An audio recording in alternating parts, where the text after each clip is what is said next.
So look at this absolutely beautiful day out here. Finally.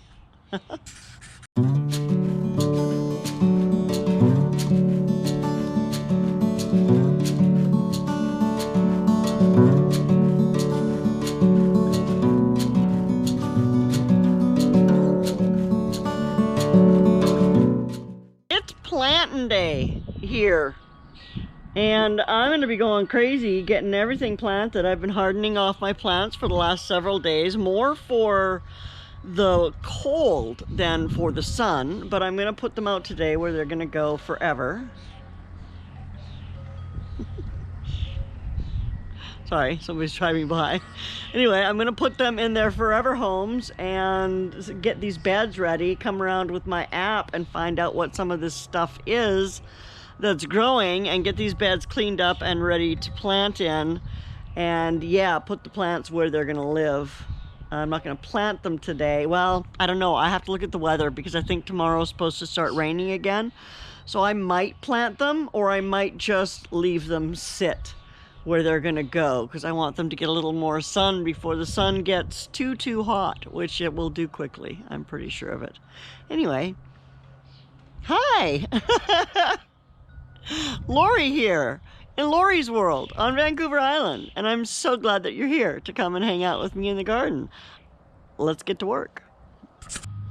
So apparently all of this that is growing in my garden beds, in my compost, is chickweed, which is edible apparently, although I don't know what parts of it are edible or where it's edible.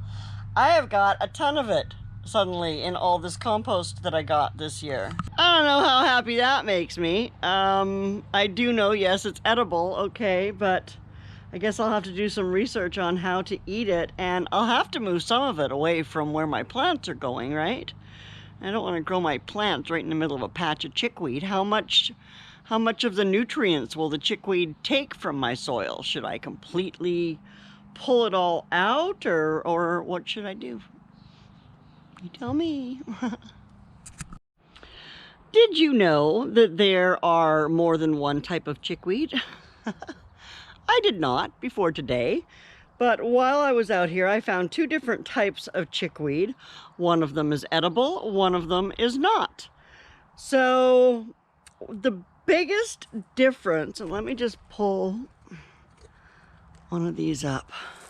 Okay, so let's see if we can see the difference. So the biggest difference, this is the non-edible stuff.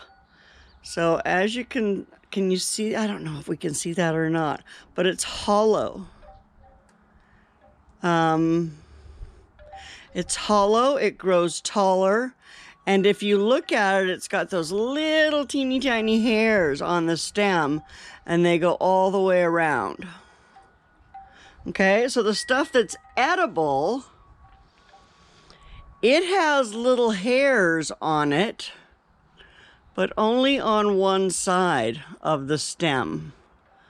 It has like a little crest of hairs. I'm trying to find them on this piece. They're really minuscule, so I don't know if you can... Oh, there they are. They're on the top there, if you can see that. I don't know. I can't tell looking. It's so bright out here. I can't tell looking into the camera what you're seeing or whether it's focusing or not. But anyway, there are little hairs up along one ridge that change direction at the junctures of the different stems. They'll change sides even. But yeah, it only has one thing of hair. It also, in the stem, it has this like inner stem thing instead of being hollow. And you can see, oh, well, you can't see that because I'm pulling my hand right in front of it, but you can see here where I can, oh, let's see if I can do it with one hand. So you can see here where I could peel this outer part of the stem off, and I would still have that inner green part. So that's the other big difference. Don't eat hollow chickweed. Make sure that it has that stem in the middle, and make sure that it only has the hair on one side. And then, you know, you can eat it. So I have a bunch of that chickweed that's edible, and a bunch of it that's non-edible. So I'm gonna pull up the non-edible stuff and I'm gonna work around the edible stuff because I don't think it's quite ready to harvest. It hasn't flowered yet, and apparently the leaves, the stems, the flowers, everything is edible.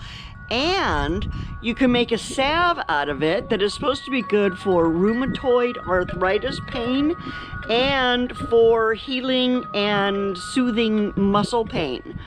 So, since Dave is experiencing that, this is like a super fantastic thing to find in the garden. So, I want to let it harvest or get a little more grown before I harvest it. But yeah, today I'm going to work around it and we'll get that going.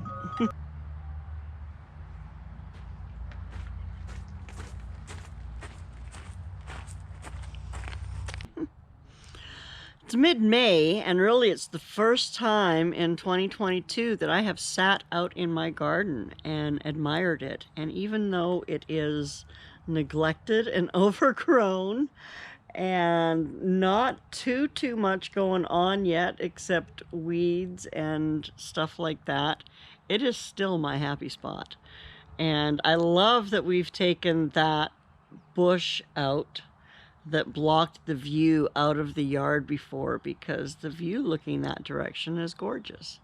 I'm sure somewhere in this video I've shown you that. I think I did a panorama of the backyard. So my plants have been out weathering, and I've just looked at the weather for tomorrow. I guess I should wait to see if it runs true to what the prediction is, because if it does, I can put everything out. But if it doesn't and it's sunnier than it should be, I'm worried that a couple of my plants might burn because they've only had one day in the sunshine yet so far. And so if it's cloudy, it's not a big deal. But if it ends up not being cloudy and we have a beautiful day like today where there's not a cloud in the sky from where I'm sitting right now, it's just beautiful. Yeah, so the garden is, I did find some treats and some menaces. Most of the weeds that came in my compost are actually edible chickweed, and it's edible, but it's also medicinal and apparently is good for aches and pains and rheumatitis and all that kind of stuff. So I'm actually giving it a few more days before I harvest it, but I'm actually going to harvest it and make a salve out of it for Dave. So, because I think that could really help him. And what else did I find? Oh, I still didn't have much luck with onions this year. Let me show you my onions. It's very disappointed. If you remember, I crowd seeded 4 milk containers, and I then brought them outside and set them up months ago. Actually, I did it in the winter. I think it was like January or maybe the beginning of February. It was still too cold for them, but people said put them out, let them freeze, they'll come up. Maybe that works for other people. It did not work for me. Let me show you. So one bucket didn't do anything. Nothing came up, nothing grew. Just absolutely nothing. And as you can see, I've got two, count them, 2 onions, 1 and 2. Some of these look okay. I got to give them a haircut. I got a few of these that are okay, but some of them are not. And then I do have success in one bucket. And of course, it's the one bucket that I don't have labeled. So I have no idea what they are, but they need a haircut too, and they're looking beautiful. And so eventually they will get transplanted.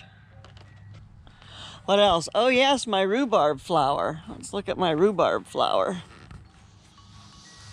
So it's kind of, oh, wow, they just fall off. I wonder if they're gonna make more rhubarbs.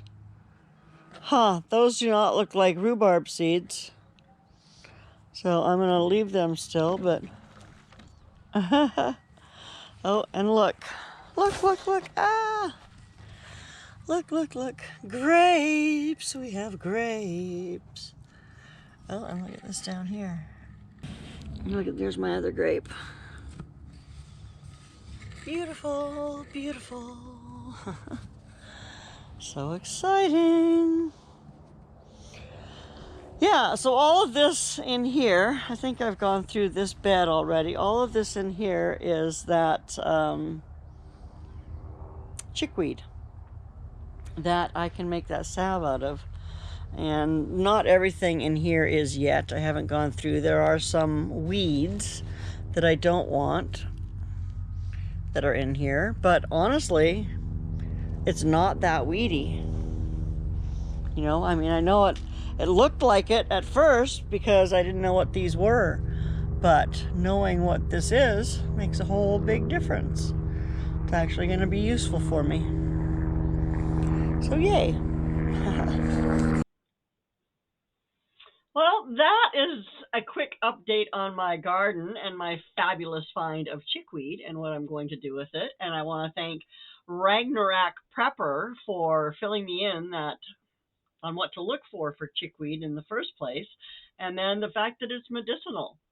Because I heard it on his channel first when he was doing some of his wild foraging, and I recognized the plant he was talking about, and I said, I get that every spring. So I watched for it this year, and sure enough, I have it, and I'm going to make use of it. So anyway, thanks for coming and hanging out with me today. I really do appreciate it. If you haven't yet, you should subscribe. We're here all the time, just hanging out, doing life. And I appreciate you coming in and letting me talk to you. And I hope that you'll come back again soon. Take great care of yourself. Bye now.